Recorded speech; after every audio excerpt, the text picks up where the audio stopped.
Ano po ba yung bigamya? Linawin natin. Ibig sabihin, nagpapakasal ka despite the fact na meron ka ring pagpapakasal na before. Correct. Ngayon, sabi po ng Article 40 ng Family Code, for purposes of remarriage, you need to secure a judicial declaration of nullity. So, ibig sabihin, kumuha ka dapat ng order or decision sa korte na naa-annul na yung kaso mo. So, kahit sabihin mong walang visa yung first marriage mo, unless you go to court, Yes. hindi mo pwedeng sabihin na yung pangalawang pagpapakasal mo ay hindi bigamya dahil yung unang marriage ko naman talaga namang walang visa because only the court can declare na wala yung visa. Kasi 'di ba, kunwari sasabihin mo, underage naman kami noon eh. Oo nga. 16 kami, 17. 'Di ba? Sa Paano na family yun, code kailangan attorney?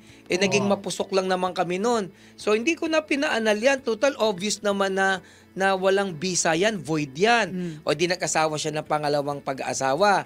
Dinamanda siya ng bigamya. Yun ang lusot niya. Hindi po bigamya yan dahil yung unang kasal ko po ay obviously void. 16 ako, 17 siya. Ano naman? Ito ang problema. Ano? Kagaya ng sinabi ko, kung gusto mong mag-asawang muli, Pumunta kinakailangan ka sa korte. kumuha ka sa korte ng sertifikasyon na wala ng visa ang unang kasal. Because only the court can declare a marriage void or voidable.